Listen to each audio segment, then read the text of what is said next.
Hello students, good day. I hope all of you are safe and in good spirits.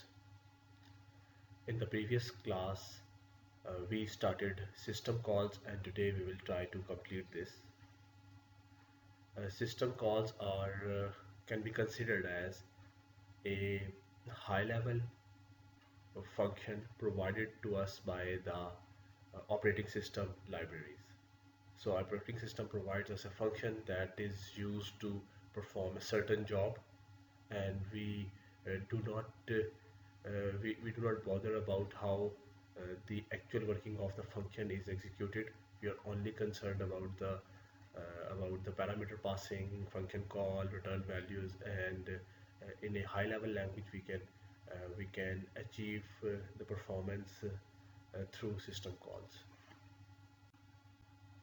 We also saw some famous system calls provided to us by common operating systems. Also in the previous class we visualized how a system call may look like with respect to a programmer calling the system call and how operating system is doing it. So over here we have a more elaborative description of a system call.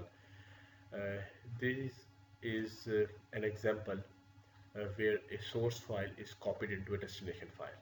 So we know today that when we have to perform this action, what we need to do is we only have to provide a couple of parameters to the function: the path of the source file, the path of the destination file, and a bool return uh, variable to see whether this operation is successful or not, and that's all.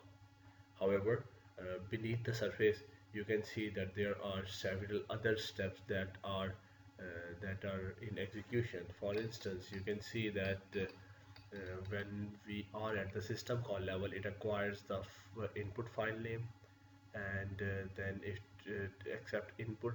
If the file name is to be provided by the user, then we have the output, and it checks whether the file exists or not. If creates the output file, then read from the input file and put the data onto the output file. And this is in terms of chunks or words or a buffer.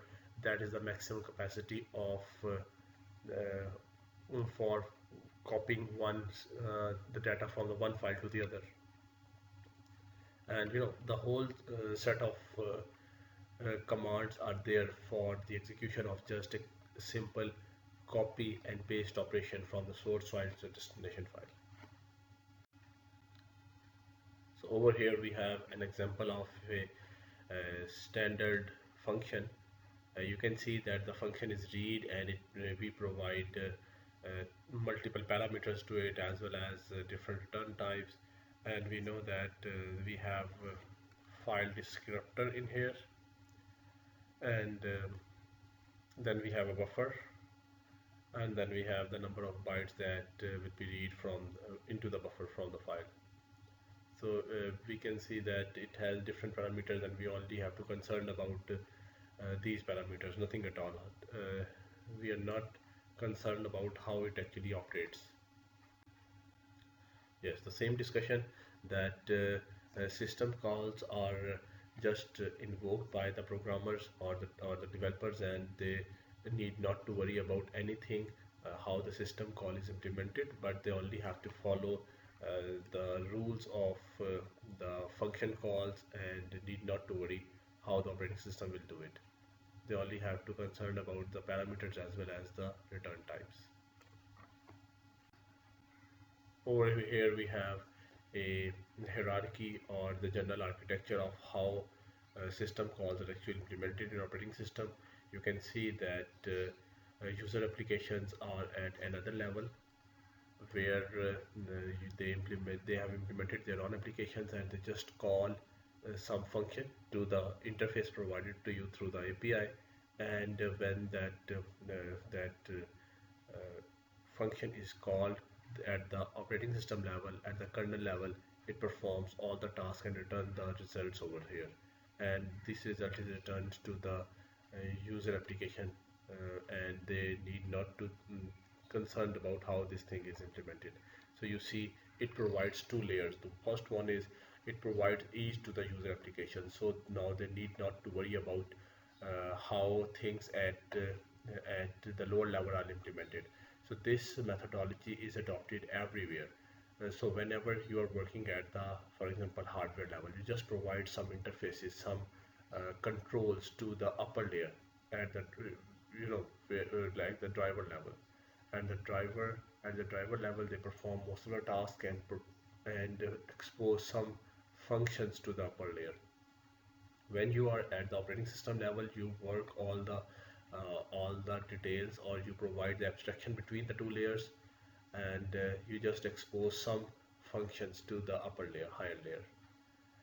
And the higher layer same that it works on some of the functions and provide some abstraction, as well as expose some functions to the higher layer, even with respect to your programming language. For instance, C++, you are aware that you have multiple library functions. So they also provide you some functions, and you just need to concerned about how those functions are called or utilized, rather than concerning about their actual implementation details. The same is with every programming language, Python, Java, everywhere. Over here we have another example of how this is implemented in C library. So you can see that over here we have your C program, and then we have your user mod, and then we have the kernel mod. Kernel mod is the operating system mod. This is your printf statement. For the students who are not aware of this statement, this is equivalent to C out. So you can see that by the way, I hope that most of you know from the assembly language that in order to print something, you are supposed to put something into a register and then call a particular interrupt. So even if you don't know, just consider it that when you are programming in a machine language, you have to put some string into a register, and that register is supposed to uh, print data out onto the screen if some particular interrupt is being called. So this does in the very same manner. So when you call this printf statement, it passes on this string to the lower layer, and in this layer it performs the very similar stuff, that put this into a buffer at the lowest level. So in that register, and it generates an interrupt, and that string is printed onto the screen. It passes the control back to the library, and over here you get that this string is printed. So you only have to consider how this printf statement works, or cout statement works, how you can put multiple variables, how can you put multiple strings together, and stuff like this. You need not to worry about how this printf statement actually interacts with your hardware or operating system or any other level.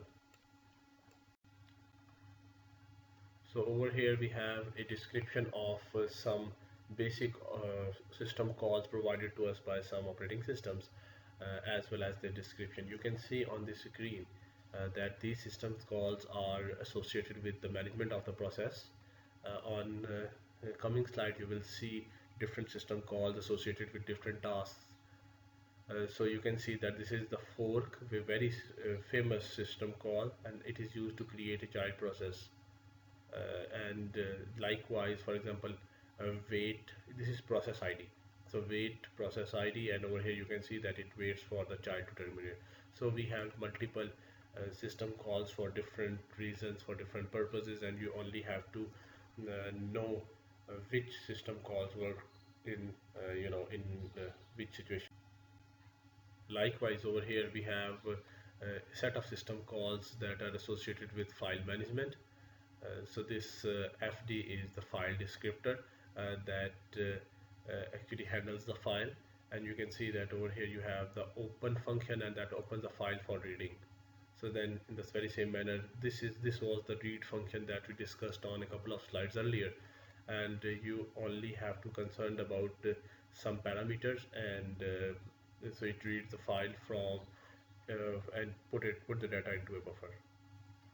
So over here we have the index. You can have a look. This position is the offset, and is the number of bytes. This PID is process ID, and these are some of the functions.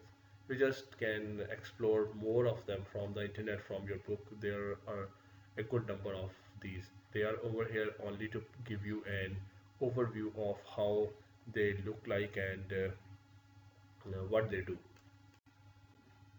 So some more examples of system calls with respect to file management as well as journal operating systems. You can see that over here we have make directory that creates a new directory, as well as some other uh, calls over here. These are some of the system calls that are used to that used for general purpose. So these are the descriptions, and more descriptions are provided into your book. So again, over here we have some generic system calls: end, abort, that end or terminate a process, forcefully load, execute, create process. So these are again some of the system calls that are very common. Again, with some file management, with device management. So here are some more system calls and some more.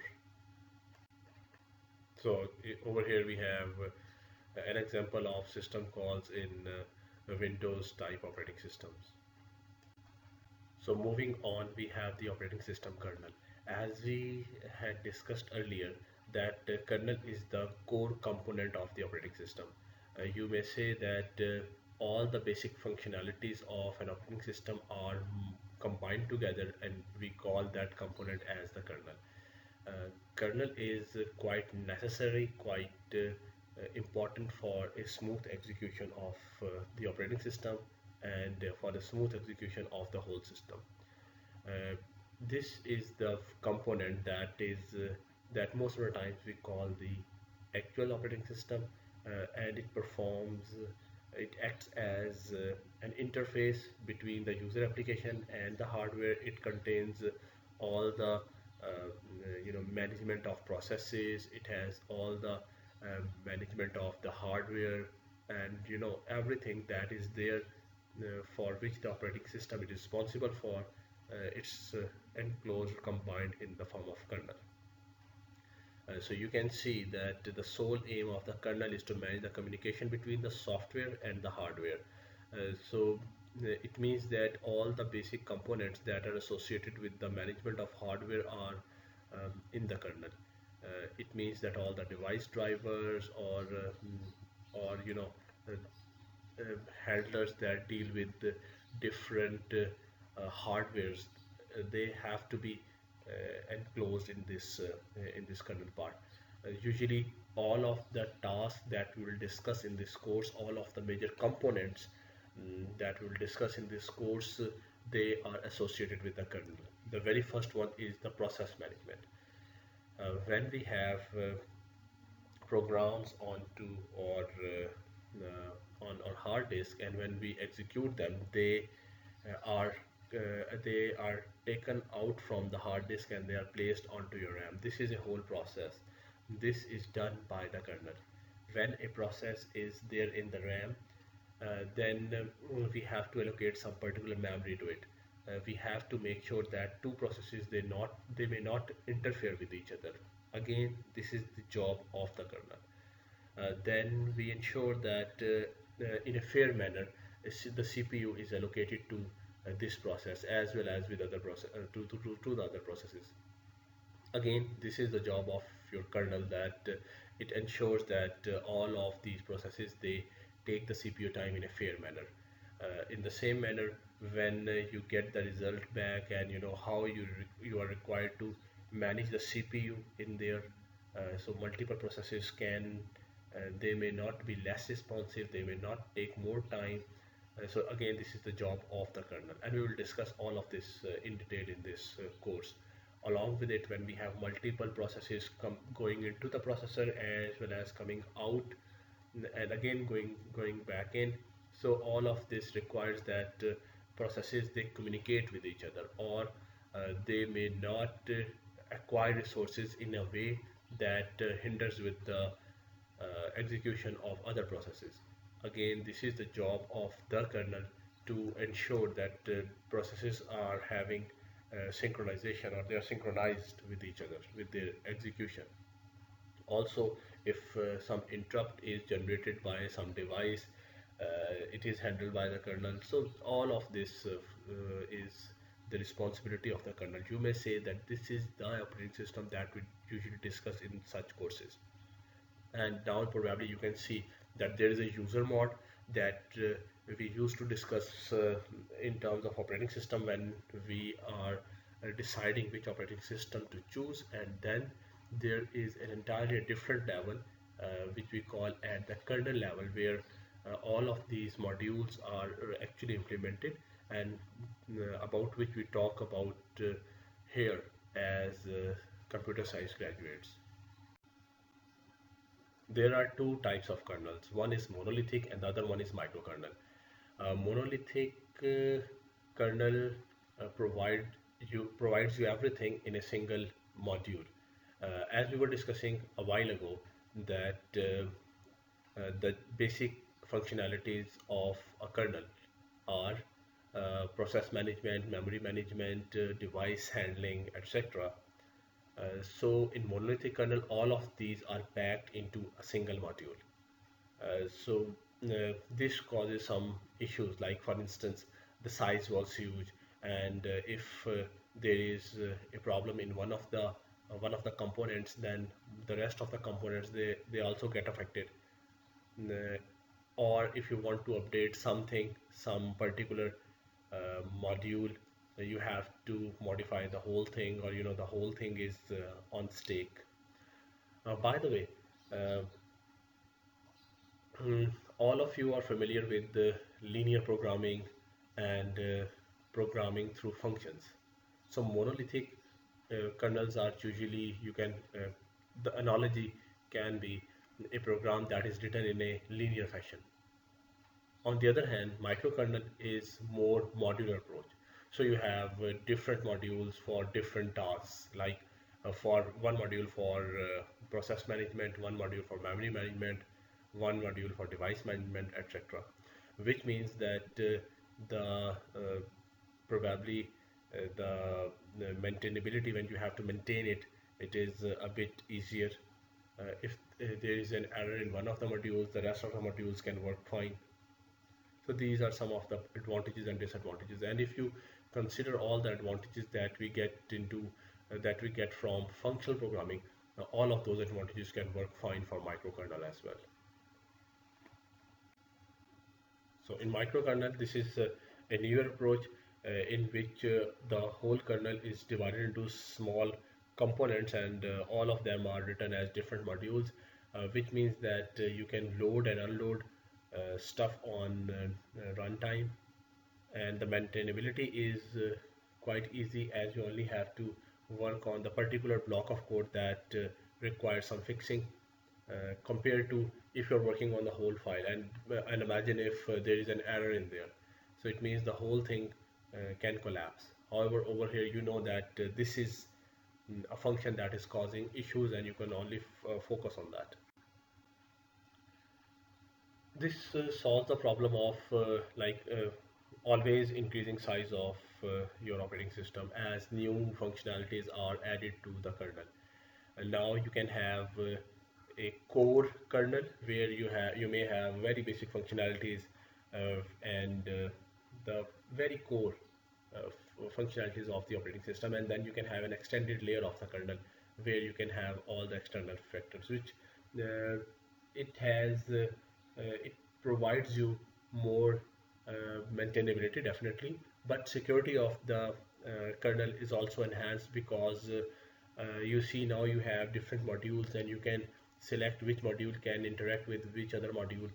So in this way you have more control and more focus on each individual module.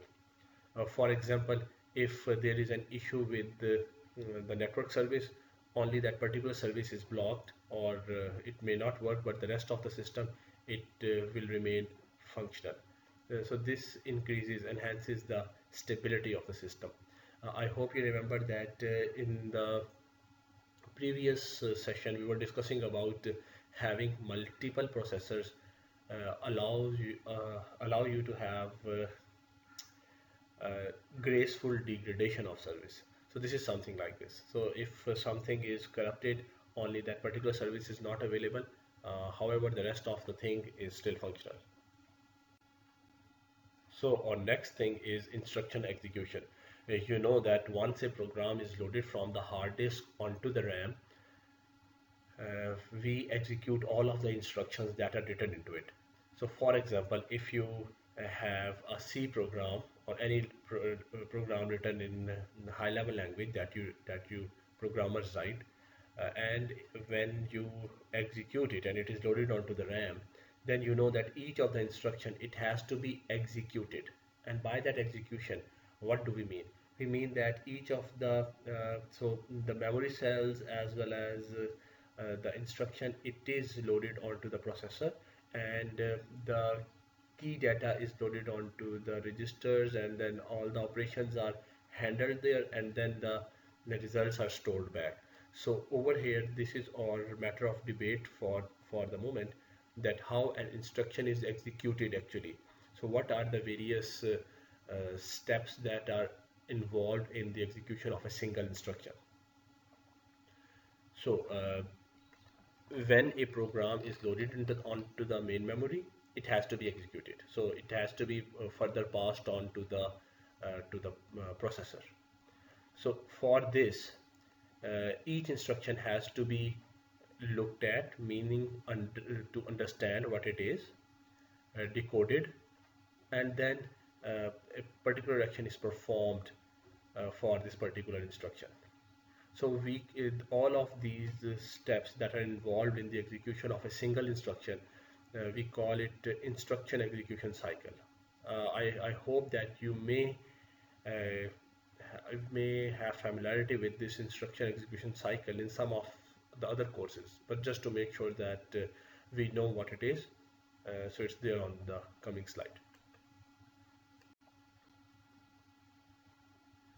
So uh, the processing that is required for the execution of a single instruction is called the instruction cycle.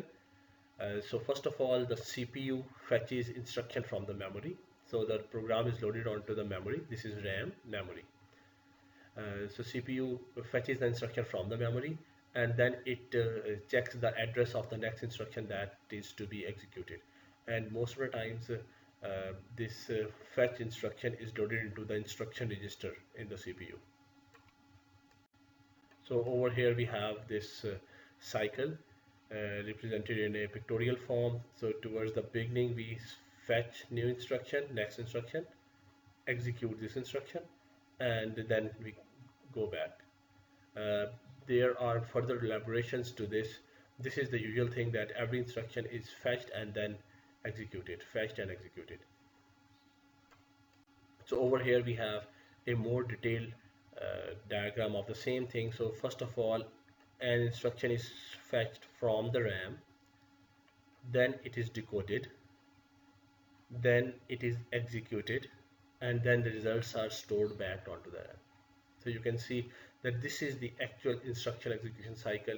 Again, not in a very fine manner. Probably that is the course of your assembly language or computer architecture course, that what do we mean by actually fetching of an instruction in the form of assembly language, and how it is actually fetched, and then what do we mean by decoding, how a particular instruction can take multiple forms that a computer can understand. So multiple codes are allocated to each instruction over here, and then the actual execution of that instruction, which means that some data has to be loaded onto some registers, and then particular interrupts are generated to perform a certain action, and then whatever result we get at the end of this execution, we store it back to the RAM so that the next instruction can continue its execution.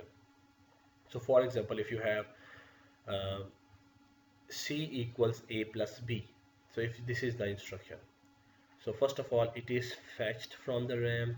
All the data is fetched like the variables A and B, and then it is decoded. It will know that the instruction is to be, both of these variables have to be added. So it will assign some code to it that can be understandable over here at this level.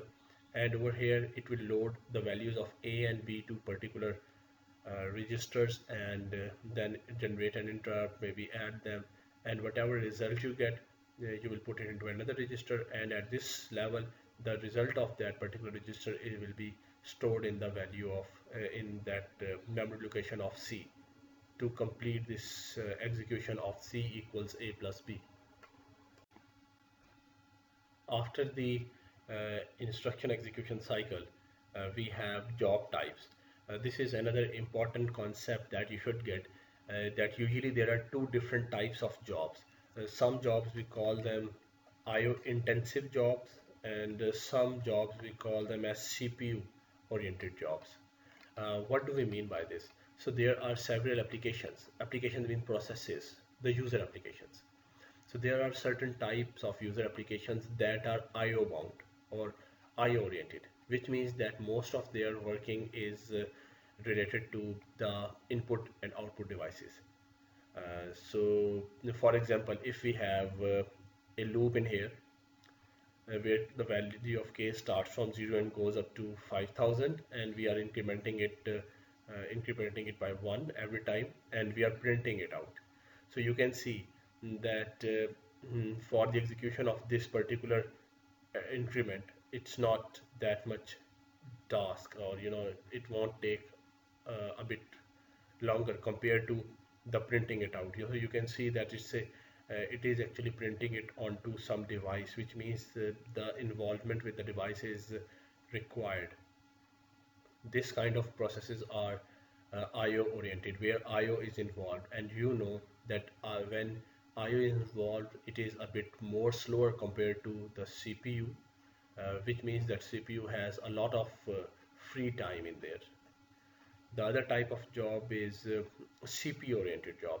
These are the types of jobs which involve CPU all the time. For example, if we want to calculate the sum of all the numbers starting from 0 to 5000, so you start from 0 and till go up to 5000, and you are just incrementing k by 1, and then you are storing uh, the sum of the previous numbers as well as this number, and you are counting this sum to this number.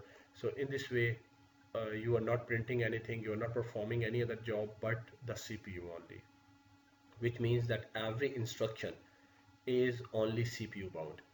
So these two types of instructions are there. Uh, an example of IO oriented job is your browser. So you just click on something, so that's a small click, and then it puts some data, some request onto your network card, and from that network card it goes to the net, and when you receive the response, it again start populating it onto your browser and render the data onto the screen, which means that during all of this operation, your CPU is free. However, there are several tasks that require CPU to continue its execution all the time. Both of these jobs are important to differentiate, because when we are dealing with scheduling in the next module, you may know that IO bound jobs require less amounts of CPU, while CPU oriented jobs, they require a lot of CPU time. The next important concept is interrupt handling. Interrupt is usually a signal from some device or some process reflecting certain behavior. Usually, when an interrupt is generated, the usual sequence of execution stops, and the interrupt is handled right away. Now, there are several ways in which an interrupt can be generated. It is possible for a hardware to generate an interrupt in case when it completes its job. For example, if you have a browser application and you ask your network card to load some data in your browser. So when you send the signal to the network card, you transmit the control to some other process and ask the network card to interrupt the CPU when it has all the data with it. So the network card fetches the data from the internet, and when it has some data to render onto the screen, onto the browser, it interrupts the CPU that I'm back with my data. So in response to this interrupt, CPU or the operating system uh, handles this interrupt. So it freezes the execution of the current process or current instruction, and it loads the process associated with the network card and perform the desired task. So in this way, in a similar fashion, most of the devices, for example, if you initiate a copy of a file request from one source to a destination, uh, the uh, the control is transformed to the of this copying operation is transformed to the memory unit that is involved in it, and the processor, your CPU, it engages itself into some other activity, or it manages some other processes during this time. When it gets back the response from the memory management module that this particular job has been done, then it moves back its control to the same application or same job and completes it wherever it is. So usually we say that an interrupt is an event that modifies the alters the sequence in which the processor executes instructions. So usually we generate interrupts to signal the processor that a particular job is ready to or ready for its attention, and whatever you are doing, please shift the control to this demanding process. So in the same manner, if we have some IO device, it completes this operation. So it generates a signal to the processor or to the CPU that I have completed my job, and it's an interrupt. Usually when we have an interrupt, the processor completes the execution of the current instruction, and then it saves the state and then moves to the new process or the interrupt handling routine. IHR is the interrupt handling routine, which handles the interrupt. We have multiple types of interrupts, and so we have different types of interrupt handling routines. Once the interrupt is handled and that particular demanding process, it completes its job, the control is again shifted back to the execution of the next statement where it left. Okay, so let's assume a scenario when a process is in the execution, and in the meanwhile an interrupt triggers. So the interrupt handling routine, it handles this interrupt, and once it completes the execution of the interrupt handler, which is written against each interrupt, so the process again restart its execution. So here's an interesting question, that what will happen if we are busy in handling an interrupt, and in the meanwhile another interrupt arrives. So should we just freezes the current interrupt and current interrupt handling routine and move to the uh, new interrupt and its handler, or should we complete your execution and then move to the next interrupt? So both of these are the possibilities. So both of them have the very same approaches. One is sequential and the other one is nested, corresponding to the same approaches that we just discussed, that both of the design options that are possible. So over here we have a sequential interrupt handler. So this is your user program, and you are executing it, and over here you got an interrupt from some process. So you went there, your operating system went there, and it started its execution in here. So in the meanwhile, when it was here, another interrupt was generated, or another interrupt signal arrived at the operating system level. Now, in the sequential interrupt handling, the first interrupt handling routine will complete its execution. Control will go back to the user program, and from there, the new interrupt handling routine will be executed.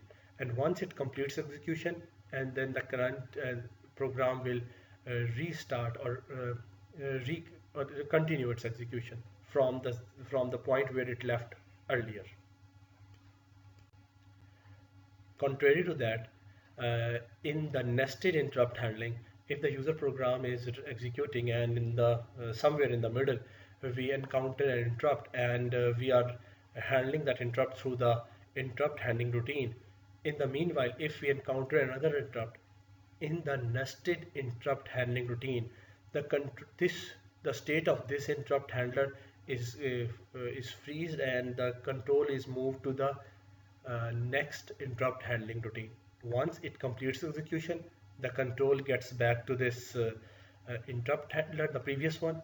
It completes execution and the control gets back to the user program.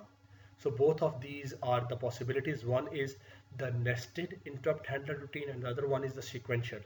So you select one of these interrupt handlers based on the type of application you are designing your operating system, as well as the user applications that usually run on such operating systems.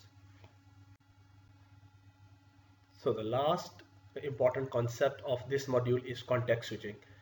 Context switching is another very important and core concept in operating system. This whole chapter has very important concepts and fundamental concepts with respect to the operating system course. So all of these concepts are important that you grasp them completely.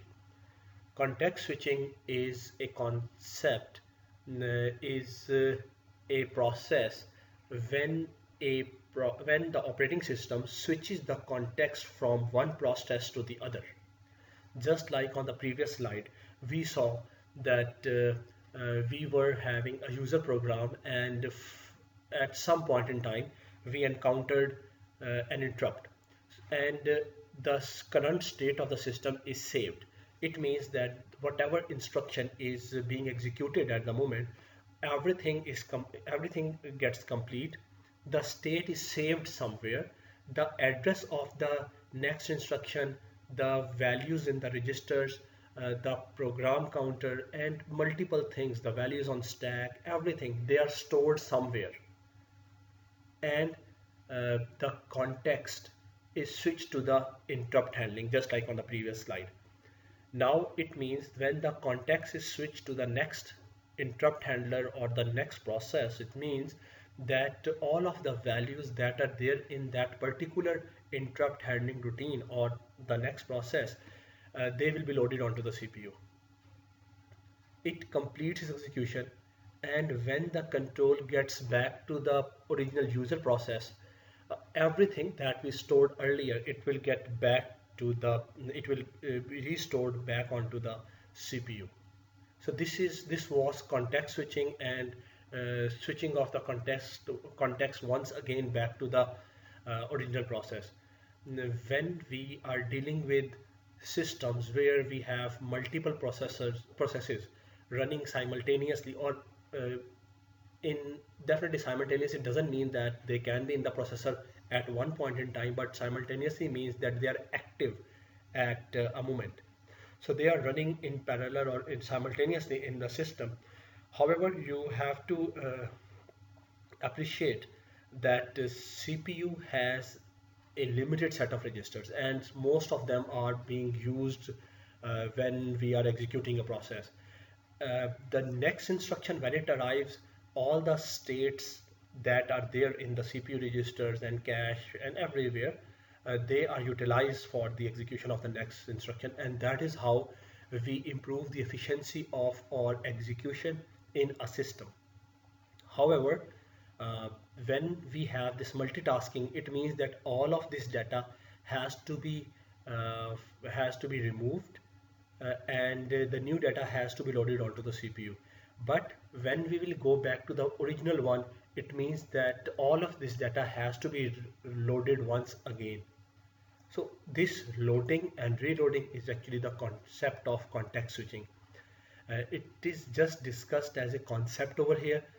In the next module, when we will be discussing process management in detail, over there we have a detailed analysis of how context switching happens and what are the parameters involved, and what is the cost of this context switching. You may see that this is an essential component of multitasking systems. However, this saving of the current state and reloading of the previous state uh, seems expensive. So this expense is a trade-off against the multitasking that we achieve. So these are two different things, or that we have to manage. So all right, students, this is all for today. I hope that you are getting all the concepts. See you in the next class. Thank you.